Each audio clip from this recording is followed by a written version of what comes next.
Manifestation आपण कुठल्या कुठल्या गोष्टी अचीव्ह करू शकतो बरं? मॅनिफेस्टेशननी बघ, आपण काय हेल्थ, रिलेशनशिप, करिअर, मनी हे आपण अचीव करू शकतो. पण अचीव काय करू शकत नाही, हा पण एक मोठी गोष्ट आहे. हो. आपण घटना नाही थांबवू शकत. जसं की ॲक्सिडेंटल, हार्ट अटॅक, ही जी नैसर्गिक घटना आहेत ना, या आपल्या कंट्रोलमध्ये नाही आहेत. बर. मग आपल्या कंट्रोलमध्ये काय आहे?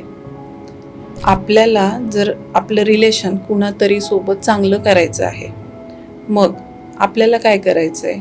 मॅनिफेस्टेशन करायच्या आधी पण काही प्रोसेस असतात.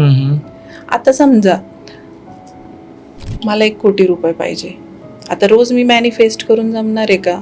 ते मला का मिळत नाहीये याचा मी अभ्यास केला पाहिजे. काय कुठली गोष्ट माझ्या सबकॉन्शियस माइंडमध्ये जाऊन बसली आहे ज्याच्यामुळं मी डिस्टर्ब झाले आणि मला ते पैसे मिळू शकले नाही. याच्यासाठी सगळ्यात आधी हिलिंग खूप महत्वाची असते. बर.